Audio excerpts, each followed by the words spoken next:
Hi again, I'm John Nielsen with Wing Chun Hall, here to discuss Wing Chun, your best self-defense option. And today, we are continuing with the 12 Days of Christmas series, and since today is day 11, we're going to, and Wing Chun doesn't naturally break down into sets of 11, we're going to talk about my top 11 pieces of equipment that every Wing Chun school should have. Now, this is not a comprehensive list by any means. There are several other pieces of equipment that I feel are necessary for a good training school, but there's 11 of them, so these are the ones that fit on the list. Some of these pieces of equipment are ones that I will not be showing on the video because they're too big to fit into the camera in this space, and a lot of them are already set up in a different place, and I'm not going to get them. So I'll talk about them though, and I will discuss, how they're useful. So we're going to begin with number 11, which is a wall bag. Before I actually show you this bag, though, I'd like to talk about some of the wall bags that are available out there. And the kind that I don't recommend are the kind that has a foam pad that's sort of in a shape of a square that has a very, very vertical surface. And the problem with that kind of a bag is that when you hit it, it forces your wrist to bend in this direction. You don't really want that. You want your wrist and your knuckles to be aligned so that they're supported, and that takes that support away from you, and it will eventually hurt you if you continue with that. So I don't like those. But what I do like is a bag like this that's just basically a bag, right? Now it's made out of canvas, and it has a place to fill it up in here. And what we did with this was we kind of looped it so that you could put a dowel through here and then use that to attach it to the wall. And then on the front, it's covered with leather, and my wife did that for me because she's awesome. But I like the leather because it feels like skin, because it is skin, and also because it's durable. These bags have lasted me longer than any of the bags I've ever tried. Now, the other thing that you do with a bag like this is that you fill it up. You put some kind of filler inside of it, and that filler, you want it to be light and granular. So you can use sand, but sand will eventually damage your bag. Actually, I shouldn't say eventually. I should say it will damage it faster than other kind of fillers. So what's better is rice. Rice is good because it's inexpensive, and also a little of it will fill up a lot of volume. And also because it's not sharp, it's not very sharp. It doesn't do much damage to your bag. You can also get a hold of these little plastic shipping beads. Those are also nice, and they're not very accessible. It's kind of hard to get a hold of those. So rice is a little bit easier to get. If you're going to use a wall bag in your home, you have to reinforce the wall behind it, but that's easy to do. Just get a piece of plywood and attach it to the studs, and then use whatever method you're going to attach the bag to the wall. And of course, you can use it in any living space because walls are available just about anywhere you live. But you will have to, like I say, reinforce the wall and then be considerate of your neighbors and other people who are living around. So that's a wall bag. Number 10, a long pole. Now, a long pole is one that I can't fit into this video, but you've seen it in other videos. So a wall bag is nice to have. Sorry, I said a wall bag. I mean, a long pole is nice to have because even if you're a beginner in the system, you can use it for certain exercises. Now, some people will tell you that the pole in Wing Chun is only for exercise. That's not true at all. That's a false claim. Pole in Wing Chun is for fighting. It's a pole arm, and we use it to fight just like they used in other 19th century fighting systems and earlier fighting systems. And also, a long pole like that can show you how you can pick up any long piece of anything around your living space and use it to fight with. So long poles are very good to have. Now, some people will recommend that you get a 9-foot long pole, and that's fine. Mine's 9 feet, and it works fine for me. But what you're really after is one that you can lift the tip of when you're with one hand while you're grabbing the butt of the pole with that hand. So you just want to be able to kind of move your wrist like this and lift the pole up off of the floor. Now, I should say that you're capable of doing that. So you shouldn't, if you can do that immediately when you get the pole, you're not doing the kind of work that you need. You want to be able to work up to it. So it should be a little heavier than that, but something that you're capable of lifting like that. Okay, so that's the long pole. Number 9 is mats, training mats. Now in Wing Chun we don't have mats on our floors because Wing Chun is a grounded, a rooted self-defense system, and so that doesn't give you the kind of feel that you need to generate the force of a Wing Chun strike. So mats are not good to have all of the time. You need to have something that's kind of a portable mat that you can put down and then you can pick up and take someplace else. The reason that you need mats is because Wing Chun has several different throws that we like to call slams, because the objective of it is to put the adversary on the floor as hard as you can, fast and hard, so that the floor hits them and does damage to them as they're coming down on it. And obviously if you're going to be practicing that, you need to have something that's going to absorb that force so that you don't hurt your training partner. Now, the other reason that you want to have mats is because when you're practicing the ground defense system in Wing Chun, you want to have something that's easy to move around on, that's not the same, it's not the same kind of surface as, say, a carpeted floor or a hardwood or a concrete floor, because if you're moving around on something like that, eventually you're going to hurt yourself. But you do need to do some movement on that, because you need to get used to the feel of that, because it's more likely something that you're going to run into.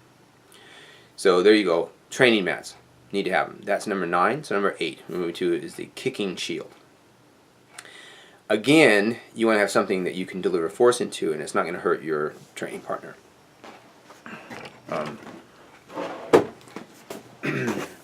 Here's the one I use.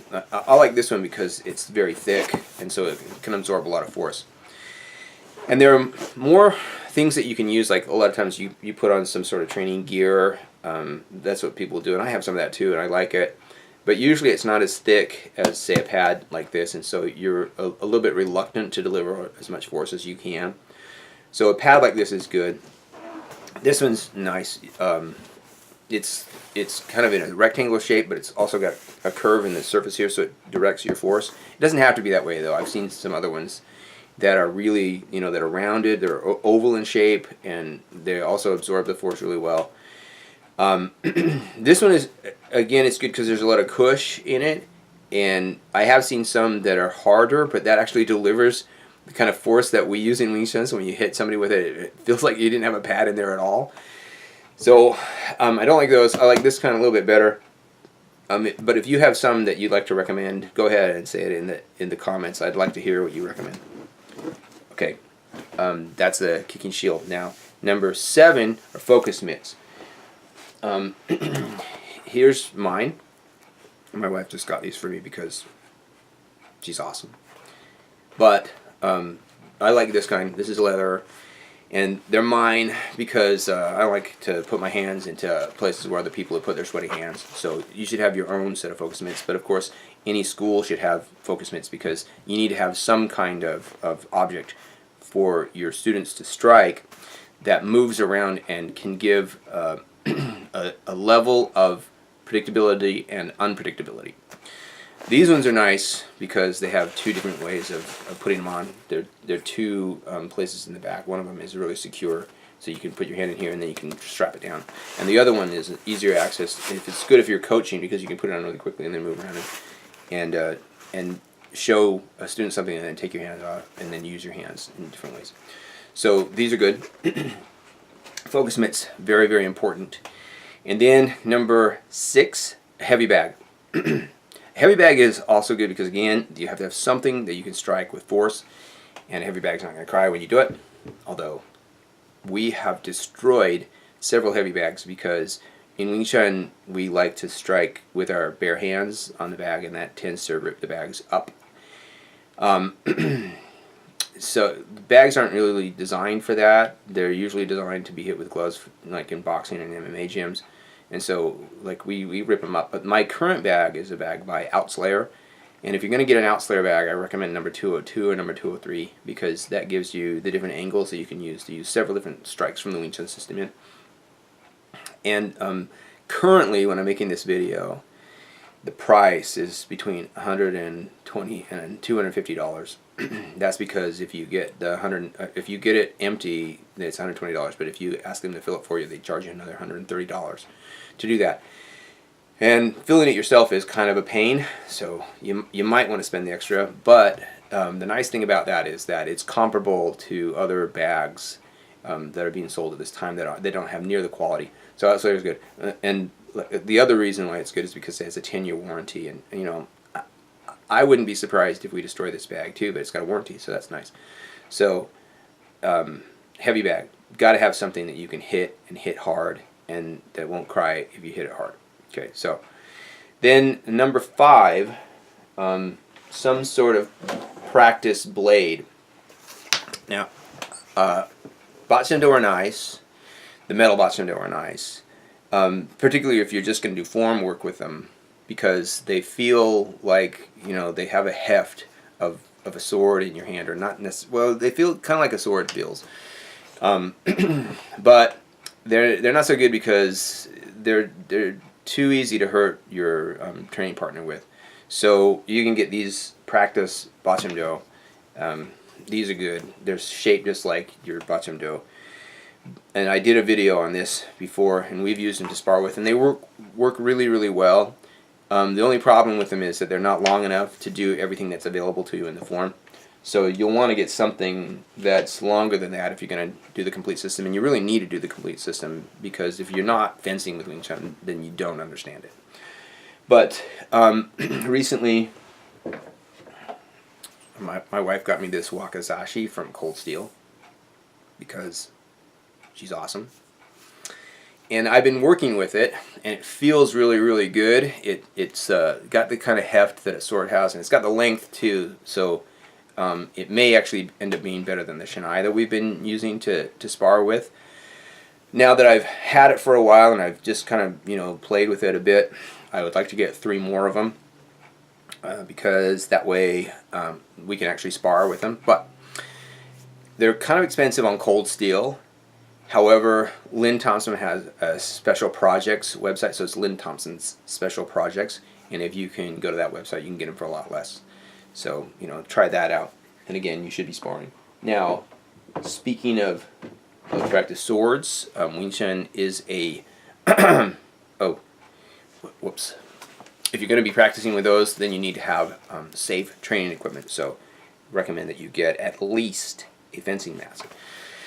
A fencing mask is good for that, but it's also good for other things that you're doing that may be coming at your face. One of the nice things about a fencing mask is that it gives you a lot more vision, so you can see more to the sides of your body. Whereas some of the masks that people are putting out come and cover up lots of your face, so that you don't actually get the peripheral vision that you need when you're training, especially with weapons that are coming at you really fast. So fencing masks are great, and the ones that we use are by Absolute Fencing Gear. These are nice because they're very durable, they're comfortable, they're fitted to you, and they're not very expensive. So I like those. But again, if you have others that you'd like to recommend, please feel free to discuss them and add them in the links below, or add them in the comments below, and I'll add a link to Absolute Fencing down below so you can get it.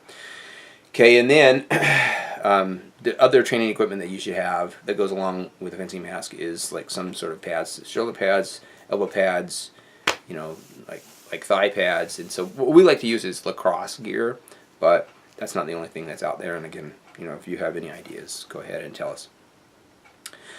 Now, Wing Chun is a system that was designed to be used a lot with bladed weapons.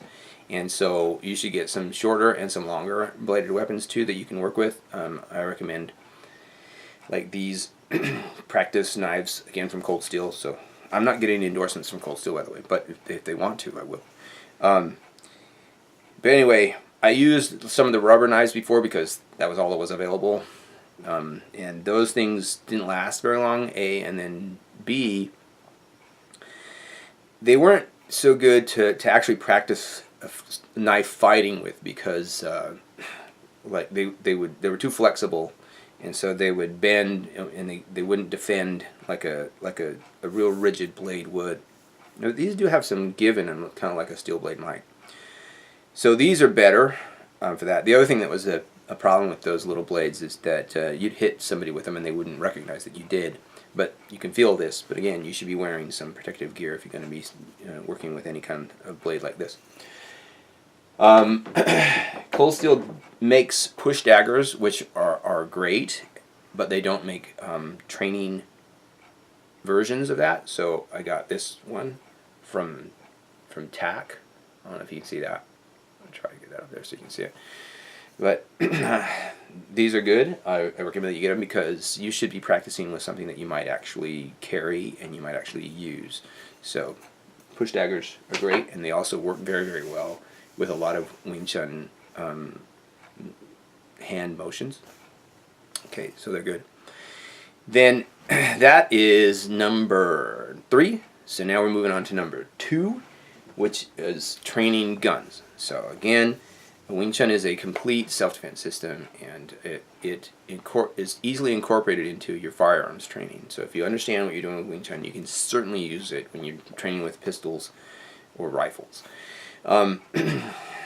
Here's another model that is kind of based on a 1911. Feels really nice in the hand. It's also by Cold Steel. It's a very comfortable grip, very comfortable kind of plastic to use, and so you can use that, like I said, if you're working with your firearms in your training, but it's also good to use for disarms. Like, there are lots of disarms in the system. And then there's this other one that I got from ASP. Let's see if you can see that there. It's heftier and it feels like a Glock. It's based on a Glock, and it is also a really good training tool. Okay, so that's those. And again, if you're aware of any other company that produces these kinds of training equipment and that they're doing it at an affordable price, please let me know. Now, number 1, wooden dummy. Okay, every school should have a wooden dummy. If you have one piece of equipment, and even in your home if you can get one, if you have one piece of equipment, it should be a wooden dummy. And the reason for that is because a wooden dummy can take the place of lots of other pieces of training equipment. So if you can't get focus mitts, you can use the dummy like you would somebody holding focus mitts. So again, if he's your partner when you don't have a partner. You can use it like a heavy bag. You can use it as a target for all kinds of different things because it's just an object that gives you lines that you can work with. You can use it like a speed bag. You can use it to use different angles, like you would, like that bag that I was showing, the heavy bag that I was showing you. You can use it like a kicking shield. I mean, you can do it to practice your kicks on it, etc. Like that. Like I said, if you don't have anybody else that you can train with, a dummy is really, really good, and any school ought to have a dummy. Because even if you're not practicing the dummy form, there are lots and lots of exercises that you can do on the dummy that will improve and enhance your Wing Chun training. So there you go, my list of 11 must-have pieces of equipment. What do you think of my list? If you liked it, go ahead and leave a thumbs up down below. If you think that there should be some things that you should add, that I should add to my list, or if you thought that some of the pieces of equipment that didn't belong and then other ones should, then go ahead and put that down there too. This is a good thing to discuss. So please like, subscribe, and support me on Patreon.